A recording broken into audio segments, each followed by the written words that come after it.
It was late March, and the warm southern air of South Carolina drifted through the cracked window of his old Mustang. He just finished another long shift at Mervin's auto shop. 8 hours under the hood, grease on his hands, engine oil soaked into his jeans, a dull ache in his lower back. It wasn't glamorous, but it was honest work. The kind of work his father used to call respectable. He had dinner waiting at home. Aisha had texted him an hour ago. Grilled chicken, mac and cheese, and collard greens. And of course, his 6-year-old son, Jaden, would already be bouncing around the living room, waiting to show off whatever tower he'd built with his Legos that day. Life wasn't perfect, but it was his, and it was good, until the flashing lights appeared in his rearview mirror.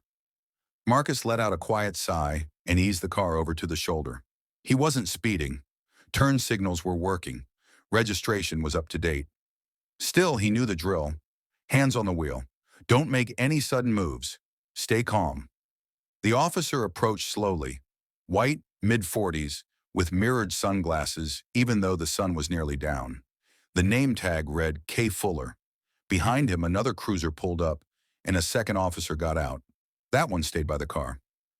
License and registration, Fuller said curtly. Marcus handed them over without a word. Where are you headed? The officer asked. Home. Just got off work. You from around here? Marcus nodded. Born and raised. The officer disappeared with his documents. Marcus waited. 5 minutes, then 10. His fingers tapped nervously on the steering wheel. His phone buzzed. Aisha again. You good? Food's getting cold. He didn't get the chance to answer. Fuller came back with a sudden sharpness in his voice. Step out of the vehicle. Marcus blinked. I'm sorry? I said step out. Now. What's the problem, officer? The second officer, younger, stockier, with a military-style buzz cut, stepped forward and unsnapped his holster.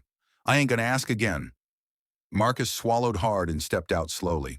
In the next 30 seconds, he was shoved against the hood, his arms twisted behind his back. The cold click of metal. Handcuffs. What did I do? He asked. You know damn well, Fuller snapped. This car matches the description from an armed robbery earlier this evening. We got a witness. What? Man, I just got off work. Tell it to the judge. He was in the back of the cruiser before he could even think. As they drove off, his phone lay buzzing on the seat of his Mustang, Aisha's name lighting up the screen. The station was cold. Fluorescent lights buzzed above. Marcus sat in the holding cell with blood pounding in his ears. No one would tell him anything. No one would let him make a call. Hours passed. Eventually, a detective came in.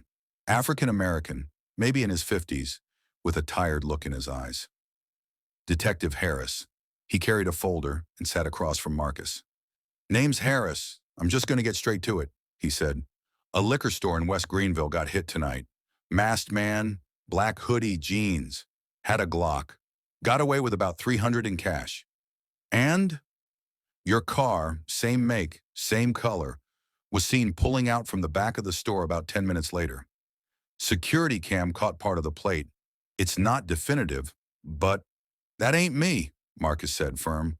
I was at work all day. I got time cards. I got co-workers, cameras, my boss. I hear you, Harris said quietly. But you're here because the system doesn't care about your boss right now. Marcus stared at him. So what? I'm supposed to sit here while y'all try to pin some robbery on me just because I drive a damn Mustang? Harris closed the folder and stood. They'll process you for the night. We'll dig. If you're clean, you'll walk. Just stay calm. But Marcus didn't walk the next day. Instead, he was charged with armed robbery. The next week was a blur. His boss vouched for him. The shop had security footage, but part of it cut out for nearly 30 minutes due to a camera issue. Of course, the time that mattered. The public defender they assigned to Marcus barely spoke above a whisper. Plea deal might be best, he said. You've got no record, but they're pushing hard. Witness claims they saw you near the scene. I wasn't even there. They say they have partial prints on the counter. Weak evidence, but sometimes the jury don't care. Marcus couldn't sleep. In the holding cell, he'd lie on the cot staring at the ceiling, picturing Jaden asking where his daddy went, picturing Aisha crying on the phone. They'd frozen his bank account. Rent was past due. The system wasn't waiting. At the first hearing, he stood in an orange jumpsuit, shackled, while the prosecution painted him as a career criminal, called him a dangerous individual, a threat to public safety. He wanted to scream. But then, a break. Aisha, relentless and furious, had gone digging. She got in touch with a community advocate group. They brought in a real defense attorney, pro bono, someone who cared. The new lawyer, Janet Cole, tore into the evidence. She tracked down GPS logs from Marcus's phone, proved he was at the shop, found receipts from lunch, interviewed all his co-workers. 5 of them swore he never left that day.